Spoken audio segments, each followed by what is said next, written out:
Di tengah Samudra Atlantik Utara di antara Skotlandia dan Islandia, ada sekelompok kecil pulau yang disebut Kepulauan Faroe. Kepulauan ini terdiri dari 18 pulau dan hampir semuanya berpenghuni. Pada tahun 2026, jumlah penduduknya hanya lebih dari 56.000 orang. Populasinya kecil, tapi tempat ini unik karena hampir kemanapun kamu melihat ada pegunungan tinggi, tebing curam, laut, dan desa-desa kecil. Kepulauan Faroe adalah bagian dari kerajaan Denmark, tetapi memiliki pemerintahan dan parlemen sendiri untuk banyak undang-undang dan keputusan lokal. Mereka juga memiliki bahasa sendiri yang disebut bahasa Faroe, yang berasal dari bahasa Norse kuno yang digunakan oleh para pemukim Norse yang datang ke sini lebih dari 1.000 tahun yang lalu. Namun sebelum manusia datang, pulau-pulau itu sendiri sudah terbentuk sejak lama. Kepulauan Faroe berasal dari aktivitas vulkanik, artinya batu-batu di sini terbentuk dari lava. Letusan gunung berapi yang sangat besar terjadi jutaan tahun yang lalu. Seiring berjalannya waktu, es, hujan, angin, dan laut membentuk gunung-gunung dan tebing-tebing yang bisa kita lihat sekarang. Itulah sebabnya banyak bagian Kepulauan Faroe yang tampak seperti dinding batu tinggi yang langsung jatuh ke laut. Luas daratannya sendiri kecil, sekitar 1.400 km persegi. Dari utara ke selatan, panjang seluruh kepulauan ini hanya sekitar 113 km. Namun karena banyak gunung, fjord, dan pulau-pulau yang terpisah, perjalanan tidak sesederhana menempuh rute langsung. Orang-orang menggunakan jalan raya, jembatan, feri, dan terowongan. Ada juga terowongan bawah laut yang melewati langsung di bawah laut untuk menghubungkan beberapa pulau. Cuaca juga sangat berpengaruh pada kehidupan sehari-hari. Angin seringkali kencang. Cuaca juga cepat berubah. Langit bisa saja cerah, lalu beberapa saat kemudian muncul kabut, hujan, atau angin kencang. Karena Kepulauan Faroe berada di tengah Samudra Atlantik Utara, pulau-pulau ini langsung terkena sistem cuaca yang berubah-ubah dari laut. Jadi orang-orang di sini sudah terbiasa memeriksa cuaca dulu sebelum bepergian, memancing, atau mendaki gunung. Dan laut sangat penting dalam kehidupan orang Faroe. Selama beberapa generasi, penangkapan ikan adalah salah satu sumber utama makanan dan penghasilan mereka. Sampai sekarang, sebagian besar ekonomi Kepulauan Faroe berasal dari perikanan dan budidaya ikan. Jadi meskipun tempat ini sudah modern, hubungan orang-orang dengan laut masih sangat kuat. Di pulau terbesar, Streymoy, terdapat ibu kota yang bernama Tórshavn. Kota ini kecil dibandingkan dengan kebanyakan ibu kota di Eropa. Namun disinilah sebagian besar penduduk Kepulauan Faroe tinggal. Di sini juga terdapat kantor pemerintahan, bisnis, sekolah, restoran, dan pelabuhan utama. Nama Tórshavn berarti pelabuhan Thor, diambil dari nama Thor, dewa petir dalam agama Nordik kuno. Tempat ini juga memiliki sejarah yang panjang. Pada masa para pemukim Nordik, orang-orang berkumpul di sebuah semenanjung kecil yang disebut Tinganes untuk membuat undang-undang dan menyelesaikan masalah komunitas. Sekitar abad ke-9, parlemen dimulai di sini yang kemudian disebut Lekping. Ini adalah salah satu tradisi parlemen tertua di dunia. Di Tinganes masih bisa ditemukan bangunan-bangunan kayu tua berwarna merah dengan atap rumput. Banyak rumah di bagian tua Tórshavn sudah berusia ratusan tahun. Dan beberapa bangunan masih digunakan sebagai kantor pemerintahan dan rumah tinggal. Rumput di atap juga sangat mencolok. Ini bukan sekedar desain. Turf atau tanah tebal dan rumput di atap sudah lama digunakan karena membantu menjaga kehangatan di dalam rumah saat cuaca dingin dan berangin. Ini juga membantu melindungi atap dari cuaca buruk. Itulah sebabnya hingga sekarang atap rumput masih digunakan di beberapa bangunan tradisional dan modern di Kepulauan Faroe. Dan di sini kita bisa melihat bagaimana orang-orang di tempat ini hidup. Mereka tidak bisa mengubah laut, gunung, atau angin kencang. Jadi merekalah yang menyesuaikan diri. Mereka membangun rumah yang sesuai dengan iklim. Mereka mencari cara untuk bisa bepergian antar pulau. Dan mereka mencari nafkah dari laut yang mengelilingi mereka. Tapi saat kita menjauh dari Tórshavn, kita akan semakin melihat betapa besar pengaruh pegunungan curam dan Samudra Atlantik terhadap setiap komunitas kecil di Kepulauan Faroe. Karena Kepulauan Faroe terpisah-pisah, sudah lama perjalanan dari satu pulau ke pulau lain menjadi sulit. Dulu, orang harus mengandalkan feri atau rute jalan darat yang lebih panjang. Tapi dalam beberapa dekade terakhir, mereka menemukan cara lain. Mereka menggali terowongan tepat di bawah laut. Salah satu yang paling terkenal di sini adalah terowongan Eysturoy. Terowongan ini dibuka pada tahun 2020, panjangnya lebih dari 11 km. Terowongan ini menghubungkan Streymoy, tempat ibu kota Tórshavn berada, dengan pulau Eysturoy. Tapi yang paling unik di sini adalah adanya bundaran bawah laut. Ini adalah bundaran bawah laut pertama di dunia. 3 terowongan bertemu di sini. Ada karya seni besar di tengah dan pencahayaan biru di sekelilingnya. Para pengemudi juga bisa mendengarkan musik khusus saat melewati terowongan ini. Di bagian terdalamnya, terowongan ini mencapai hampir 190 meter di bawah laut. Sebelum ada terowongan, perjalanan di beberapa rute bisa memakan waktu lebih dari 1 jam. Sekarang beberapa perjalanan hanya memakan waktu sekitar 15 hingga 20 menit saja. Dan ini bukan satu-satunya terowongan bawah laut di Kepulauan Faroe. Ada 4 terowongan seperti ini yang digunakan saat ini. Fagatunnelin menghubungkan Fagar dan Streymoy. Nordoyatunnelin menghubungkan Bordoy dan Turoy. Eysturoyartunnelin menghubungkan Streymoy dan Eysturoy. Dan Sandoyartunnelin menghubungkan Streymoy, dan karena itu semakin banyak orang yang bisa bepergian antar pulau hanya dengan mobil. Tidak selalu perlu menggunakan feri lagi. Sulit untuk membuat terowongan-terowongan ini karena sebagian besar batu di Kepulauan Faroe adalah basalt. Basalt adalah batuan vulkanik yang keras. Untuk membuat terowongan, para pekerja mengebor batu. Mereka memasang bahan peledak. Secara perlahan, batu yang hancur diangkat. Mereka mengulangi proses ini berkali-kali sampai jalur di bawah laut terbentuk. Proyek seperti ini sangat mahal untuk daerah dengan populasi yang sedikit, tapi ini sangat membantu kehidupan sehari-hari. Lebih cepat sampai ke tempat kerja, sekolah, rumah sakit, dan kota lain. Lebih mudah juga mengirim produk dan layanan dari satu pulau ke pulau lain. Jadi terowongan-terowongan ini bukan hanya sekadar objek wisata. Terowongan-terowongan ini penting agar orang-orang di Kepulauan Faroe bisa lebih terhubung satu sama lain. Tapi sementara terowongan modern sekarang menghubungkan pulau-pulau, ada satu hewan yang sudah lama menjadi bagian penting dari kehidupan di pulau ini.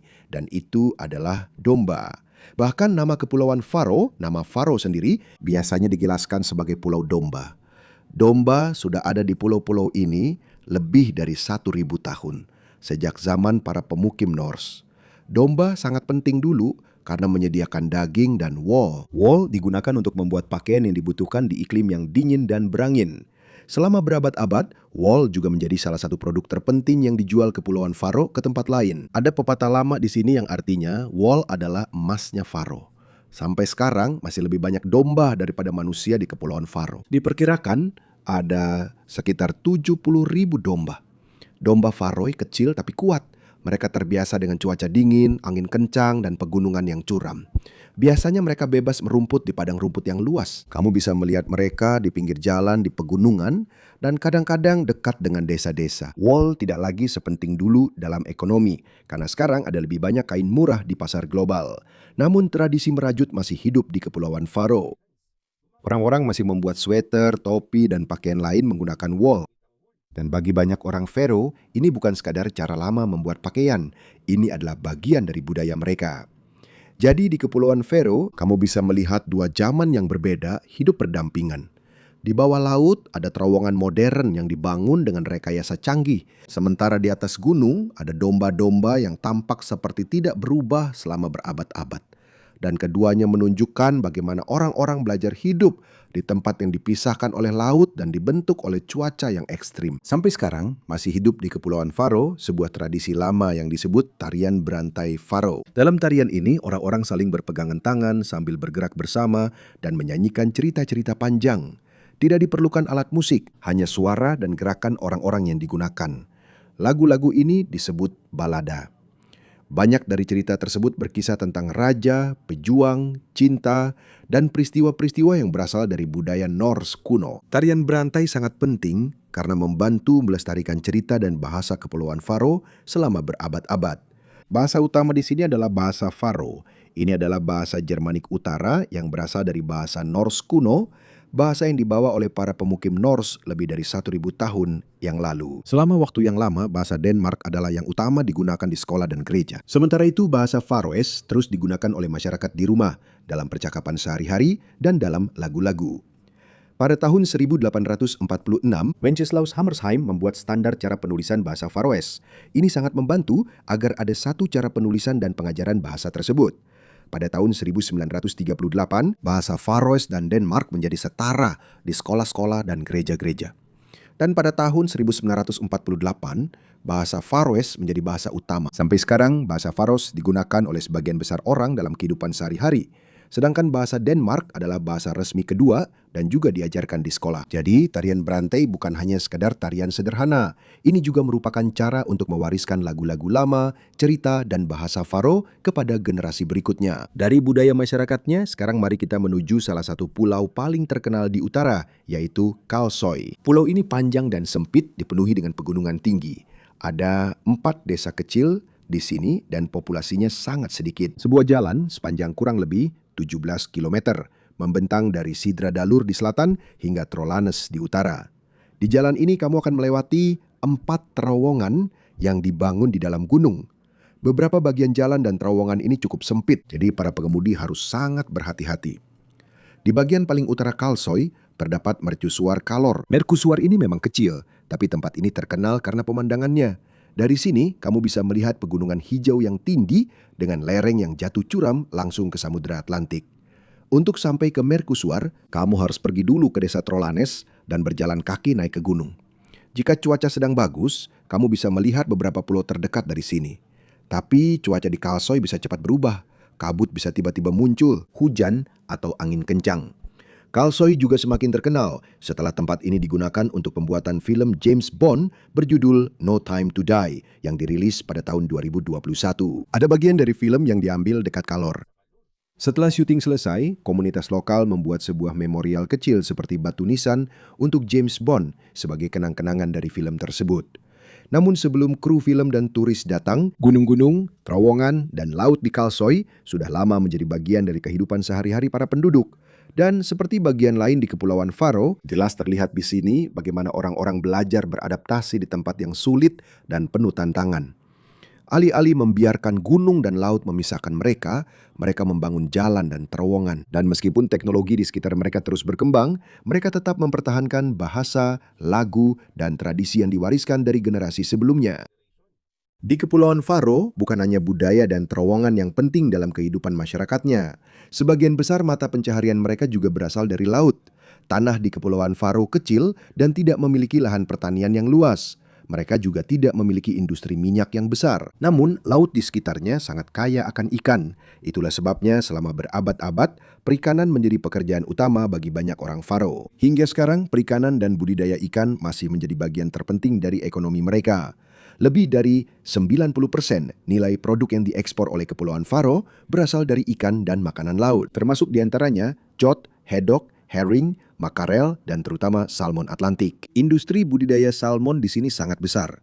Salmon dibesarkan di perairan dingin di sekitar pulau-pulau sebelum dikirim ke Eropa, Asia, dan pasar lainnya. Berdasarkan data perdagangan terbaru, salmon masih menjadi komoditas ekspor makanan laut terbesar dari Kepulauan Faro. Jadi meskipun populasi di daerah ini kecil, jumlah makanan laut yang dijual ke luar negeri sangat besar. Tapi itu tidak berarti orang Faro hanya bekerja di bidang perikanan. Industri lain seperti teknologi juga sedang berkembang, layanan, dan pariwisata. Karena internet yang cepat dan infrastruktur yang baik, sekarang lebih mudah juga untuk bekerja secara online dari pulau-pulau tersebut. Dan karena terowongan baru yang menghubungkan beberapa pulau, lebih mudah juga tinggal di desa kecil sambil bekerja di tempat lain. Dulu mungkin masih harus naik feri. Sekarang di beberapa rute, mobil saja sudah cukup. Ini adalah perubahan besar bagi komunitas yang sudah lama terpisah karena laut. Tapi seiring kehidupan menjadi lebih modern, ada satu pertanyaan juga untuk anak muda Faro. Apakah mereka akan tetap tinggal di negara kecil mereka atau pindah ke kota-kota besar di Denmark dan bagian lain Eropa? Banyak yang pergi untuk belajar atau bekerja, tapi banyak juga yang kembali. Bagi sebagian orang, hidup yang tenang, keluarga, komunitas, dan kedekatan dengan alam lebih penting daripada kehidupan di kota besar. Dan gaya hidup seperti ini bisa dilihat ketika kita turun ke bagian paling selatan Kepulauan Faro. Di sini terdapat Pulau Suduroy. Di ujung selatannya ada mercusuar Akraberg. Mercusuar ini dibangun pada tahun 1909 untuk membantu kapal-kapal yang melewati perairan berbahaya di sekitar daerah ini. Mercusuar ini berada di ujung daratan, menghadap langsung ke Samudra Atlantik Utara yang luas. Angin di sini sangat kencang dan cuaca cepat berubah. Saat langit cerah, pemandangan laut sangat luas. Tapi ketika kabut datang, gunung dan tebing yang jauh bisa langsung menghilang dari pandangan. Ada satu lagi pemandangan unik yang kadang-kadang bisa dilihat di Kepulauan Faro. Ketika angin dan kelembapan di udara pas, kabut tebal bisa mengalir turun di sisi gunung.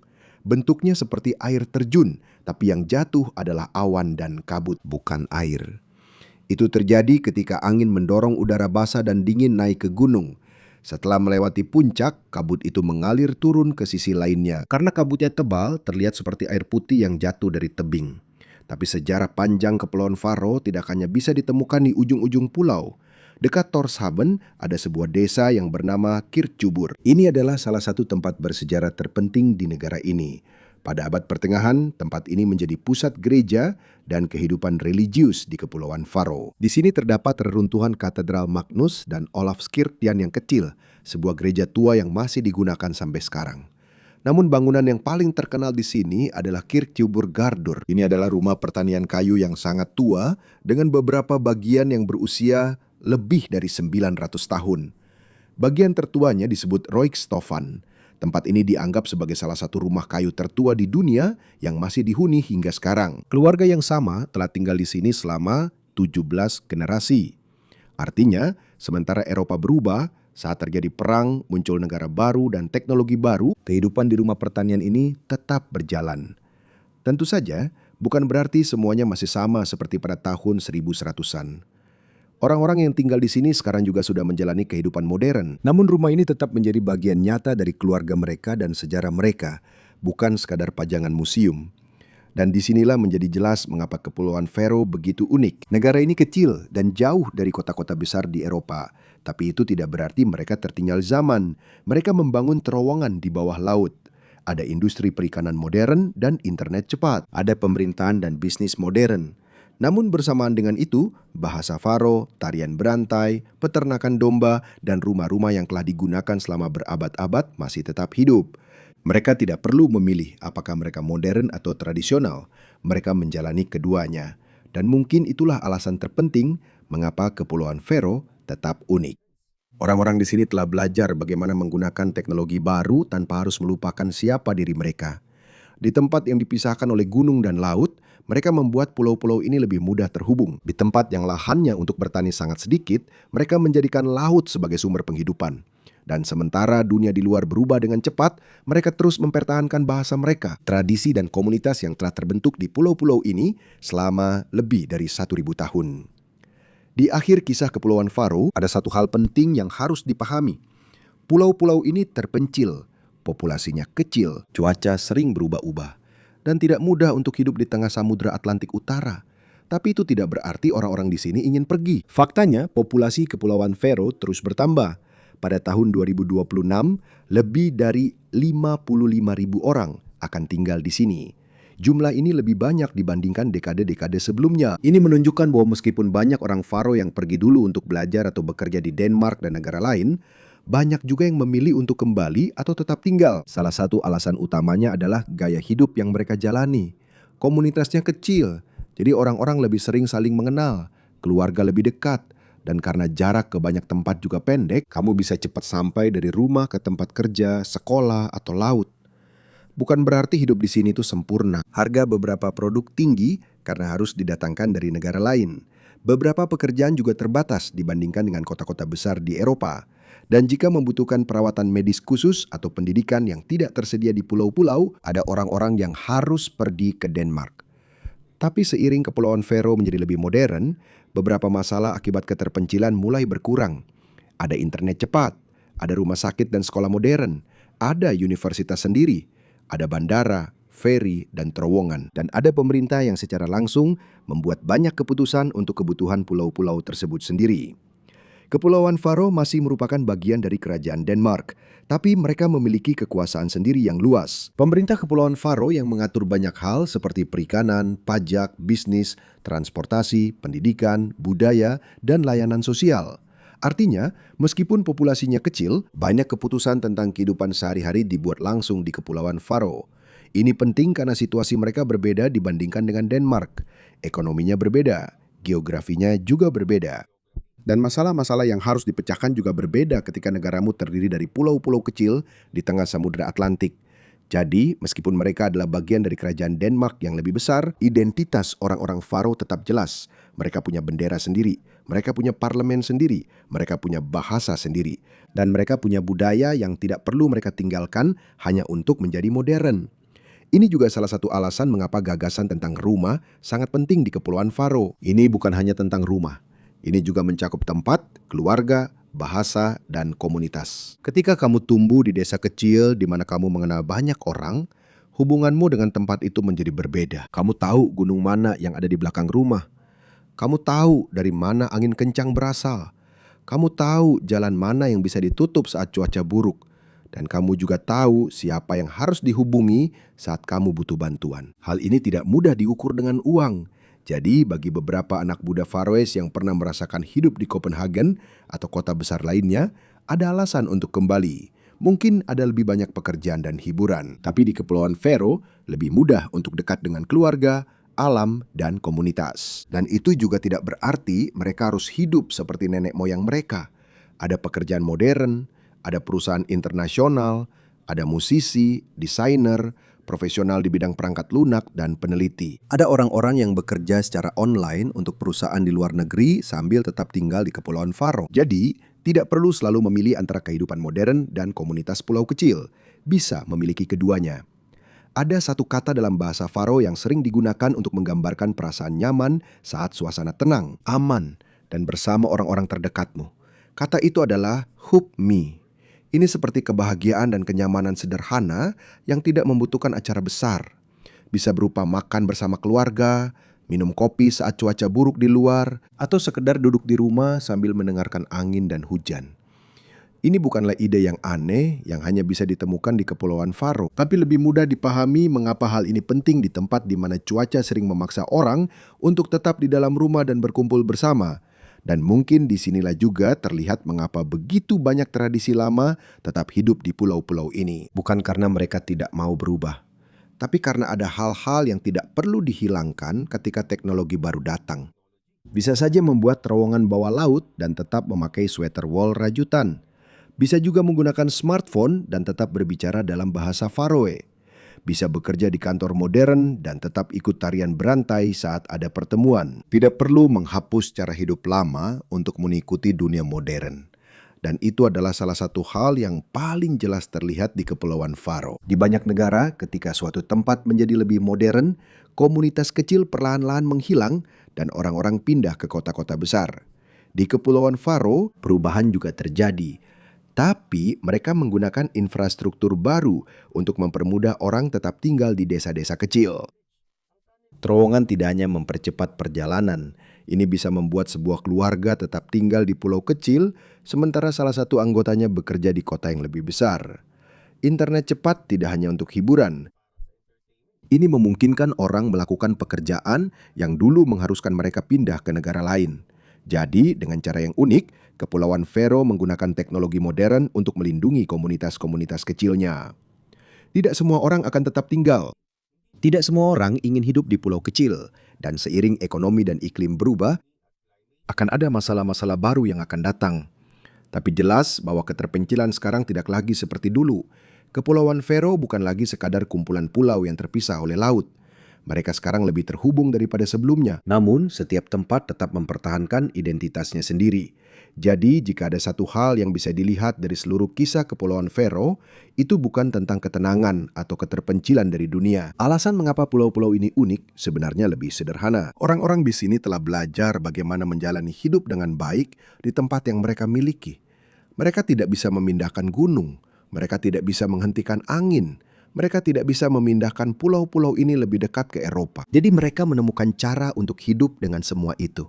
Dan sementara banyak tempat di dunia terus mencari yang lebih besar, lebih cepat, dan lebih baru, ada orang-orang di Kepulauan Faro yang memilih untuk tetap tinggal di tempat kecil yang sudah lama mereka sebut rumah.